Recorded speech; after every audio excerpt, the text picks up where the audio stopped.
Ever feel like you're stuck in slow-mo watching the world zip past you? You know that feeling, right?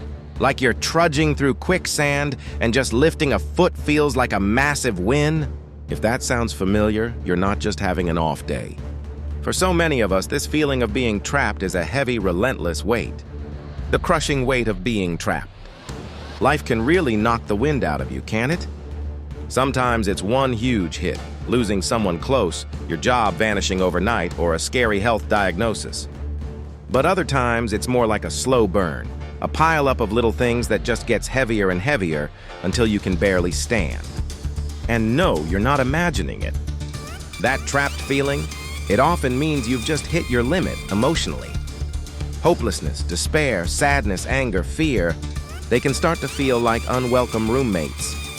And when you're that overwhelmed, anxiety often decides to join the party. Anxiety's more than just worrying, isn't it? It's your heart pounding, your shoulders tensing up to your ears, tossing and turning all night, or your brain feeling like mush.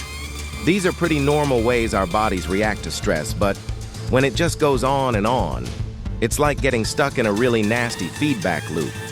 You're trapped in this cycle of feeling awful and anxious, and it feels like there's nothing you can do to break free.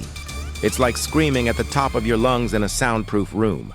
The world just keeps on turning, and there you are, stuck. And honestly, it's a pretty normal way to feel when you're carrying too much.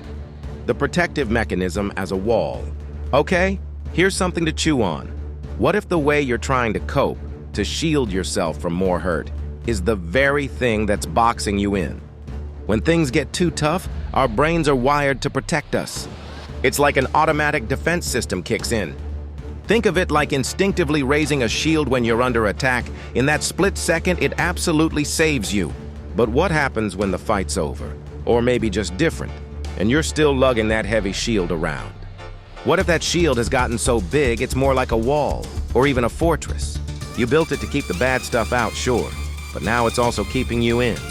That instinct to protect yourself, which started as a way to feel safe, can accidentally become the blueprint for your own prison. It was supposed to be a temporary shelter, but somehow it's turned into this massive barrier that stops any real peace or clarity from getting through. How our shields become walls.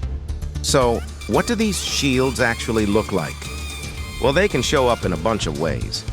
A really common one is trying to dodge our emotions. You know how sometimes the physical yuckiness of anxiety, that racing heart, the tight chest, as awful as it is, can almost feel easier to handle than the really deep, raw pain hiding underneath? It's like picking the devil, you know, that surface-level throb instead of facing something scarier and deeper. Even just plain old worry can be our brain's clever trick to avoid really sitting with what we're afraid of and the feelings that come with it. So, what do? We distract ourselves, right? Bury ourselves in work, scroll endlessly on our phones, or find a million other ways to not think. Or maybe we go into denial, just refusing to believe something is real. We might try to explain it all away, coming up with perfectly logical reasons for why things are the way they are, or why we do what we do. Some of us might even push painful memories down so far we hope they'll never surface. These tactics might give us a quick breather, a moment of escape, but they don't actually fix the pain. They just keep the cycle going. Dodging the feelings gives you a little relief now, but in the long run, it just makes the anxiety and the urge to avoid even stronger, keeping you completely stuck. And that wall? It just gets thicker and taller with every little thing we avoid, cutting us off even more. Understanding is the first step to freedom.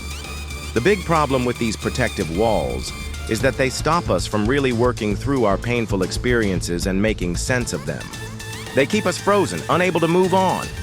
You might even find yourself feeling guilty about things, replaying if-only scenarios in your head. Why? Because sometimes feeling like you could have controlled something, even if it's not true, feels a tiny bit better than facing the sheer unfairness of it all. So, how do you find your way out of this? First off, this isn't about beating yourself up for building those walls. You built them because you needed to survive. The way forward starts with a bit of understanding. It's about seeing that these ways you've been protecting yourself, even though they helped you then, might be what's making you feel so trapped now. Healing isn't always about making the pain vanish completely. Sometimes, it's about gently turning towards it, with as much kindness to yourself as you can muster. It's about letting yourself feel the sadness, the loss, whatever it is you're longing for, and figuring out what those feelings are trying to tell you. This isn't about wallowing in misery. It's about making a bit of room for your emotions, so you can actually start to move and grow again. It's about realizing that even the most overwhelming pain can be looked at, understood, and processed. Once you see the walls you've built, you actually get the power to start taking them down piece by piece. So take a second.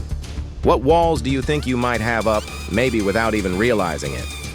If any of this hit home for you, feel free to share what you're thinking or what you've been through in the comments.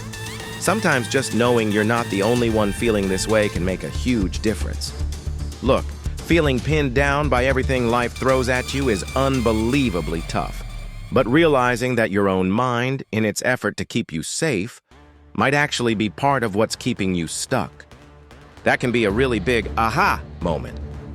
It's the starting line for gently looking at those defenses and starting the trip towards real peace. Not by trying to sidestep pain, but by understanding what it's trying to teach you.